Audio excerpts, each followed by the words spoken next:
50 points, which is very, very good indeed. So let's have a look at the scores at the end of round 2. Peter, 1,250. Peter, 1,450. David out in front, 1,700 points, but still anybody's game.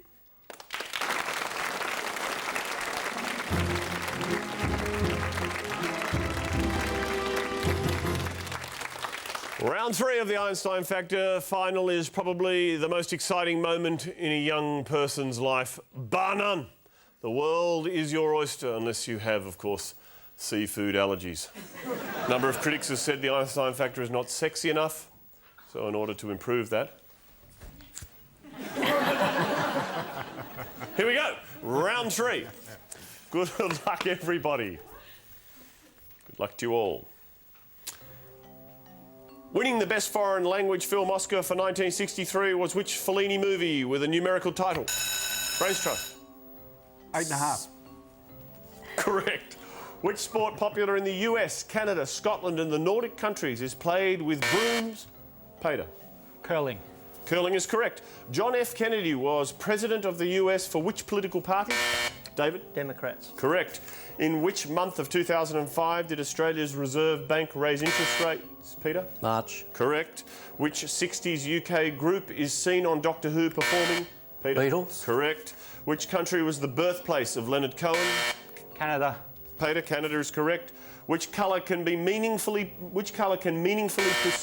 Peter? Green. Oh, meaningfully precede deer, giant, gum, herring and kangaroo. Red is the answer we're after. Let's have a look at the scores. Peter is 1,350. Peter, 1,650. David's still in the lead, 1,800 points. Sharing its name with a Doctor Who story is a notorious period of the French Revolution. Peter. Reign of Terror. Correct. Assassinated in February 2005 was Rafik Hariri, a former Prime Minister of which Middle Eastern country? Brains Trust? Lebanon. Lebanon's correct. The woman drowned when Senator Edward Kennedy drove, Peter? Mary Jo Kopechne. It was Mary Jo Kopechne, correctly, absolutely correct. Taking over his father's business with his brother Richard in 1861 was committed Quaker and chocolate Peter? Penn. Chocolate manufacturer George Who? Cadbury was the answer you're after. In a day-to-day TV recreation, impersonator Edward Moss has been playing the role... Michael Jackson. Of Michael Jackson, correct. One of the performers on the 1995 Leonard Cohen tribute album Tower of Song is which singer whose hits include... Jennifer Warnes. Peter, Candle in the Wind. Elton John was the answer we were after. The chief mountain system of which North American country is the Sierra Madre? Peter. Mexico. Correct. What is the sum of 16, 23 and 45? Peter. 87. Oh, 84 is the answer we were after. Unfortunately, points off for Peter there. David is our winner, 1,900 points tonight.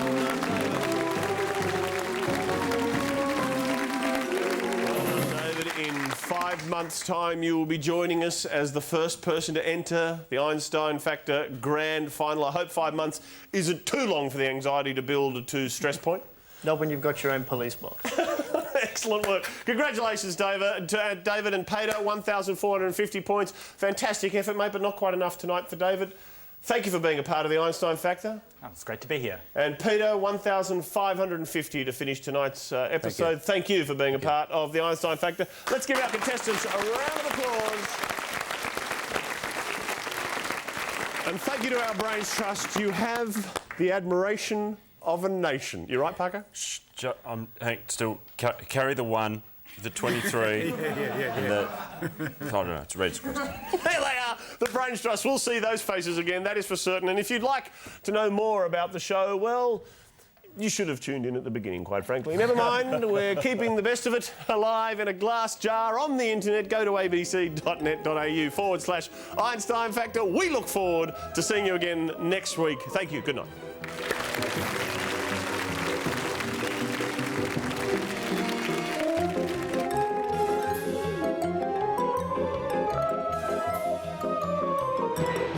On Tuesday, it's a question of easing the itch.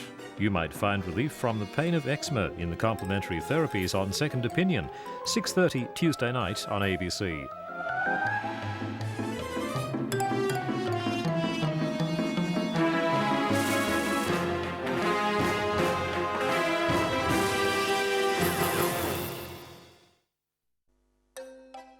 40 weeks, 81 contestants, 1 trophy. It's come down to this. Tonight on the Einstein Factor Grand Final, a teacher with a TV doctor who travelled on time with an amazingly mobile phone, a librarian set to stand and deliver on the Victorian legend that outlives the outlaw, and a shootist whose subject once engineered a novel ending for Australia.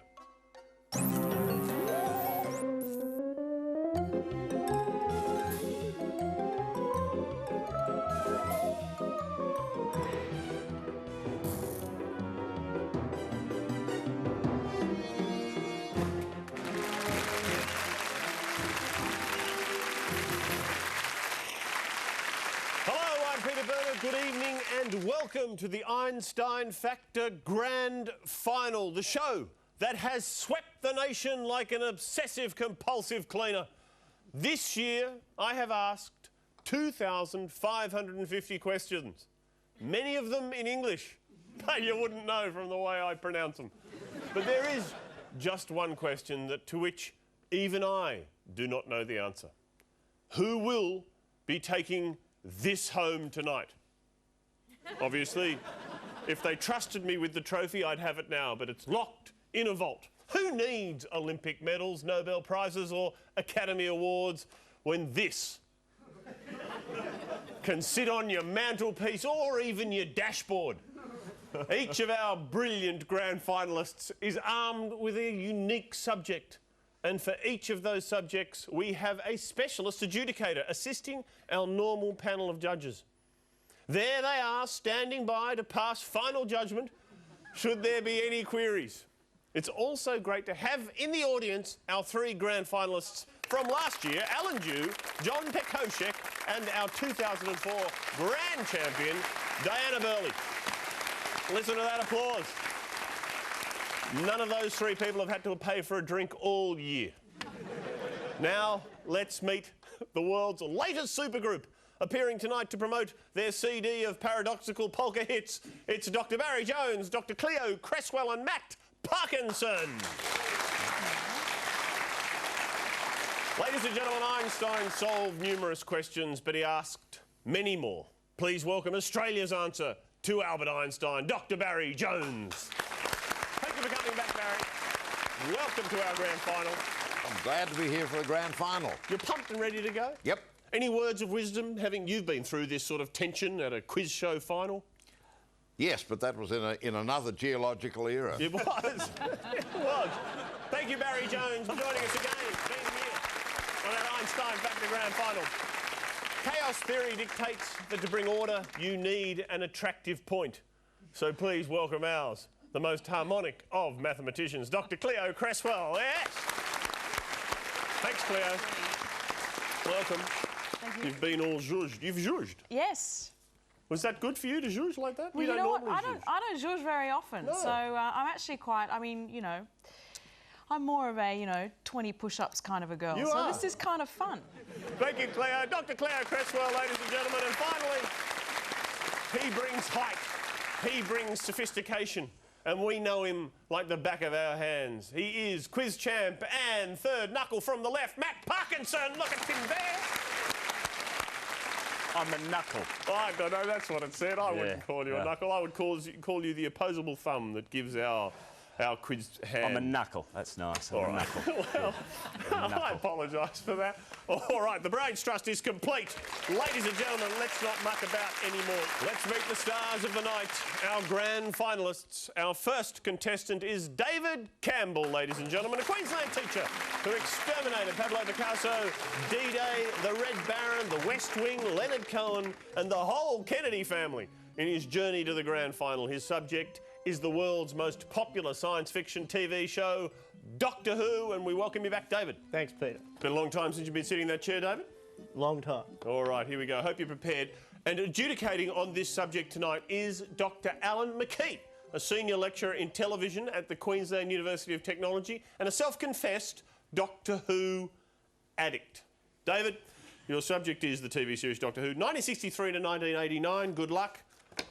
Your 90 seconds begin now. Which companion to Doctors 4 and 5 was played by Sarah Sutton? Nissa. Correct. Moffat was the surname at birth of which actor who played the Doctor? Peter Davison. Correct. In The Massacre, William Hartnell plays the Doctor as well as which villainous character? The Abbot of Amboise. Correct. What is the name of the savage pet Stigerax belonging to Helen A? Fifi. Pardon?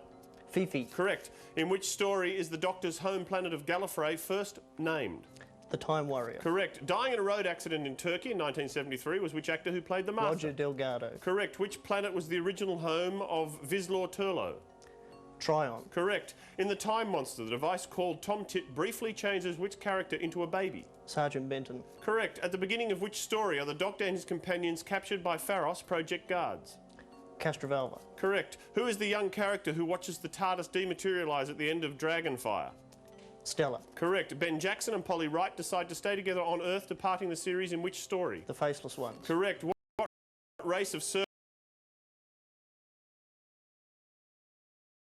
eventually enslaves their human masters after Dodo gives everyone her cold? The Monoids. Correct. In the moon base, Cybermen plan to take over which device so they can The destroy... Gravitron. Correct. What is the actual first name of the Doctor's assistant, American botany student Perry Brown? Pooper Gilliam. Correct. In Victorian London, the Doctor learns that the ancient Chinese god Weng Qiang is actually which 51st century war criminal? Magnus Greel, the Correct. Butcher of Brisbane. That is the end of 15 questions.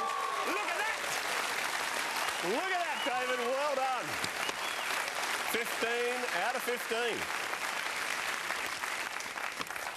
It's going to be good tonight. 15 out of 15. Even I can do that maths. We have a bonus question to come, David. We all know how this works.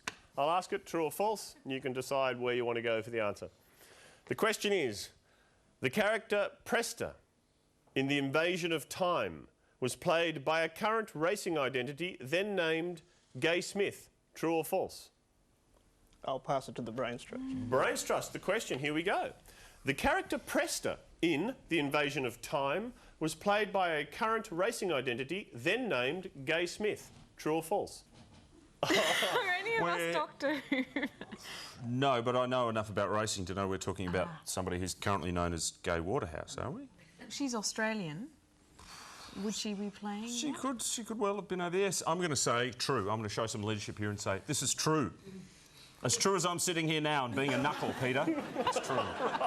You're never going to let go of the knuckle thing, are you, Parker? Doesn't really matter. Look, he's got 1,300 points on the board, so whatever, you know. Brains Trust is saying true. Parker says true. Cleo, you're following the lead? True. I'll go with strength. All right. Matt Parkinson said true in the hope of earning David an extra 200 points. The answer we needed, of course, was true. Well done. That's 700 points. All right, here we go, ladies and gentlemen. Our second contestant is Brian Stevenson, a librarian, also from Queensland, whose path to the grand final involved victories over the Nuremberg trial, Liza Minnelli, Star Wars, Australian Birds, Bill Hicks and Sherlock Holmes, all with his amazing knowledge of the outlaw Ned Kelly. G'day again, Brian. Hello, Peter. Welcome. You had a bit of a haircut since you were here. Everybody tells me that. No, well, it's because it happened. Oh, I see. Okay. All right. Make yourself comfortable. I have to introduce the adjudicator for your subject tonight is author and historian Ian Jones, a lifetime devotee of the topic who has co-written a television miniseries, a film starring Mick Jagger, and 3 books on Ned Kelly and his gang. Here we go. Good luck. The life and times of Ned Kelly. Your 90 seconds begin now. Kelly had how many half and full brothers? 3. Correct. In August 1874, after serving a 3-year jail sentence, Kelly met Isaiah Wilde Wright in which Beechworth Hotel? Royal Imperial. Correct. Which Californian was Ned Kelly's stepfather? George King. Correct. Learning of the Stringy Bark killings, which sub-inspector at Mansfield organised a party to find the bodies? Putris. Correct. In February 1879, a combined reward from New South Wales and Victoria of what amount was offered for the capture of the gang? £8,000. Correct. Edited by Colin Cave was which 1968 book about Kelly? Ned Kelly, Man and Myth. Correct. The first shot at the Glenrowan siege was fired by Ned Kelly, hitting which policeman in the left wrist? Hare. Correct. Suffering from alcoholism, Kelly's father John died in 1866 of which disease? Dropsy. Correct. Who was handcuffed by Joe Byrne and Dan Kelly and made to knock on Aaron Sherritt's door so he could be lured Anton to his... Wick. Correct. Prior to burial, a cast of Ned Kelly's head was made by which proprietor of a Burke Street waxworks? Kreitmeyer. Correct. Part of the Jerilderie letter paraphrases which traditional Australian song? Pass. Moreton Bay. In Benalla in September 1877, Ned Kelly was fined what amount for being drunk and disorderly?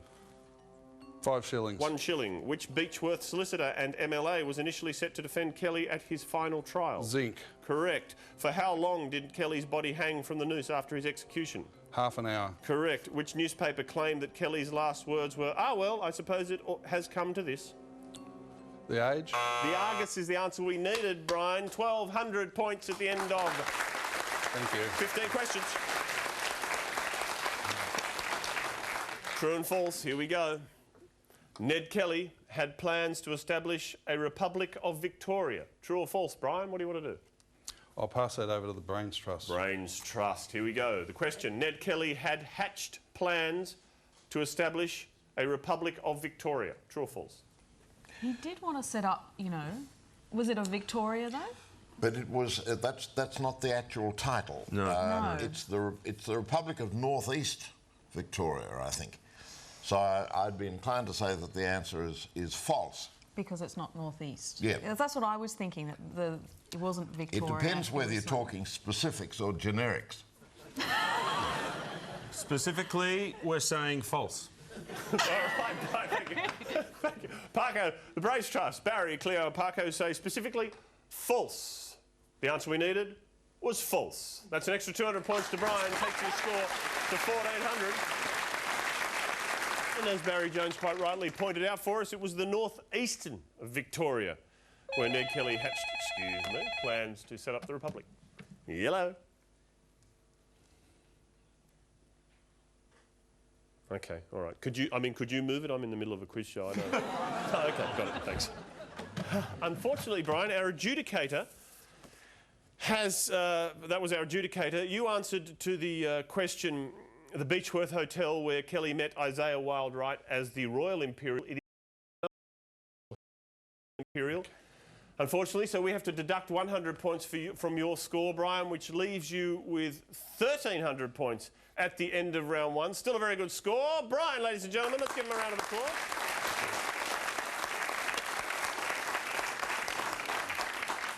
Let's meet our last grand finalist. Ladies and gentlemen, William Lang, a writer from New South Wales, who booked his place tonight by defeating the Old Bill, Kiss, Spike Milligan, Major League Baseball, Fawlty Towers, and just last week, the Eurovision Song Contest. He did all this with his novel subject of the Aussie works of Neville Shute. Welcome back, William. G'day. You've been here so often in the last few weeks that we've, you know, it's almost like you never leave. You just sit out the front in your car and wait to come back. Well done. Comfortable? Comfortable? All right, here we go. Let's meet the adjudicator of your subject tonight, of Neville Shute. It is Julian Croft who wrote Shute's biography entry in the Australian Dictionary of Biography and is Professor Emeritus in the School of English Communications and Theatre at the University of New England. All right, William, here we go. Your subject tonight, as I said, the Australian novels of Neville Shute. Good luck. Your 90 seconds begin now. On his flight home to Australia, Alan Duncan stopped at which city in the hope of seeing Janet Prentice? Seattle. Correct. All the chapters of which novel are prefaced with poetry quotes? Round the Bend. Correct. At a dance in Banbury, Tim Archer met Tamara Perediak, an immigrant hailing from which Soviet Republic? Correct. From In the Wet, name either of Australia's two most recent Labor Prime Ministers prior to 1970? Evatt. Correct. Where in England is the Queen's flight based? White Waltham. Correct. In The Rainbow and the Rose, Johnny Pascoe crashed while attempting to bring to hospital a child with which condition? Appendicitis. Correct. Stanton Laird came to Australia as an employee of which American company? Topex. Correct. Aged about 50 is which postman whose weekly run began at Onslow on the West Australian coast? Spinifex Joe. Correct. Alan Duncan's RAF service ended when he was shot down on what date? Pass. New Year's Day 1945. According to the opening sentence, in a town like Alice, who died in March 1905? James McFadden. Correct. Tom Cutter met Connie Shacklin in Batavia how many years after they had worked for Cobham Circus? Pass. Pardon? Pass. 13. Who is the woman who reveals to Ronnie Clark that she's Johnny Pascoe's daughter? Peggy Dawson. Marion Forbes. Which Italian from a hill town in the Abruzzi Mountains worked as a hired hand for Jack Dorman? Mario. More information last Ritty. night. Correct. On his first drive in his Ferrari, John Osborne touched 85 in second gear in which Melbourne city street? Don't know. Burke. Johnny Pascoe taught Ronnie Clark to fly in England. That's it, William. 1,000 points at the end of 15. Johnny Pascoe taught Ronnie Clark to fly in England in what year? The answer, 1931. 1931. All right, we still have the bonus question to go. Here we go. True or false? In a town like Alice, Jean Padgett flies to Australia to find Joe Harmon landing in Brisbane. True or false? William, what do you want to do?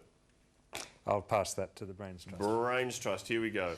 In a town like Alice, Jean Padgett flies to Australia to find Joe Harmon landing in Brisbane. True or false? Do they have an airport in Brisbane? They certainly had an airport in Brisbane and planes actually landed there. But You don't get that on any other program. I don't think I don't think it's right. I think they landed in Darwin. That's what what I'm I was thinking Yeah, too. That's what you do. Yeah, That's I what I think would have false. done if it had been me. Got it right. Because Brisbane or is too Wangaratta. far down. So Yes, or Wangaratta. False. So, yeah, false. Thanks. False. Brains Trust for an extra 200 points for William. They're saying false. The answer, of course, we needed was false. Well done. 1,200 points. William at the end of round one. All right, let's have a look at the scores at the end of round one. William is on 1,200 points, Brian on 1,300 points, and David out in front, 1,700 points.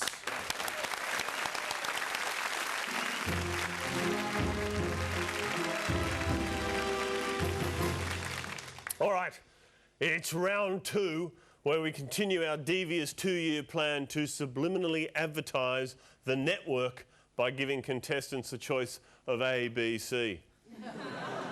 Hey.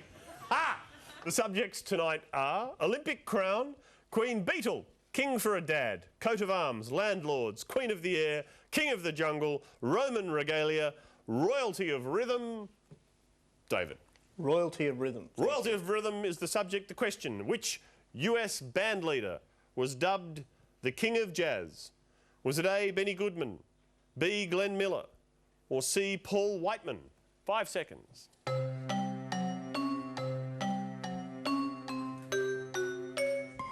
That's 5 seconds. We go to our Brains Trust. I think, in fact, I'm no jazz expert, but I think, in fact, it is Paul Whiteman, but there's a lot of criticism from real jazz addicts that he was not really a jazz musician. So, but I think... But you still think that makes him the King of Jazz? I think, in fact, was dubbed the King of Jazz. By his agent, perhaps, or something? By his agent, I'm sure. So we'll go with C. C. Whiteman. Brains Trust are saying C, Paul Whiteman was dubbed the King of Jazz. Let's see what our contestants selected.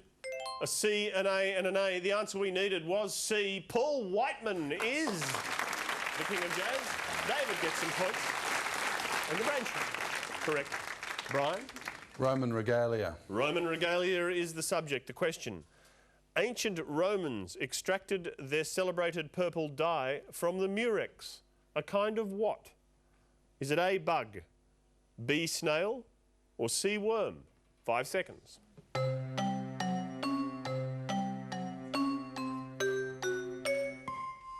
Brains Trust. Well, I know that a lot of dyes are made out of, you know, ladybirds and things like that, so I think it's bug. I mean, what colours would come... I think I'm thinking that it's a sea, that it's a snail, it's a sea mollusk. Is that what I'm thinking? It's a sea mollusk. Yeah. It's a very rare sea mollusk. Rarer now, thanks to So being that crushed makes it up a by B? It makes it That B. would make... Brains Trust have gone B. It's a beautiful shape. Is it? There we are. Thank you for that. B, snail. Let's see what our contestants selected. C, an A and a B. The answer we needed was B, snail. William, correct. Brains Trust, correct. William. I think Queen of the Air, please. Queen of the Air. Here we go. Which Australian aviatrix was the first woman to fly from Australia to England? Was it A, Jean Batten, B, Maud Bonney, or C, Amy Johnson? 5 seconds.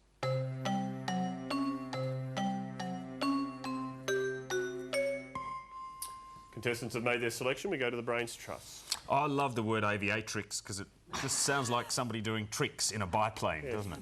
It's a nice idea. Was Amy Johnson the one that went around Australia? No. No. Was she the one that went? No, and it wasn't Jean Batten, because Jean Batten was New Zealand. She'd made wonderful records, but although she wasn't the Queen of Jazz. And, but it's Amy Johnson. Right. Amy Johnson. Well, Who you are we go. to argue with I the good picked the doctor? wrong one. C. C. Brains Trust is saying it's C. Amy Johnson. Let's see what our contestants selected. A C, an A and a C. Well, the answer we needed was B. Maud Bonney is the answer we needed. No one thought it was Maud Bonney. There you go. David. King for a dad. All right, here we go. Question. The Duke of Edinburgh's father was Prince Andrew of Greece. And which other country? Was it A, Cyprus, B, Denmark, or C, Yugoslavia? 5 seconds.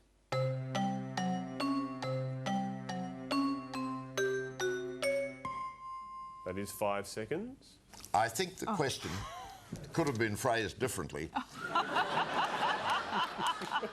He came from the royal family of Schleswig-Holstein, Sonderburg, Glucksburg. You could understand why they contracted it to something a bit more saleable, like Mountbatten. But and that was the royal house of Denmark, as well as the royal house of Greece. In a very technical sense, I'm not absolutely sure that he was a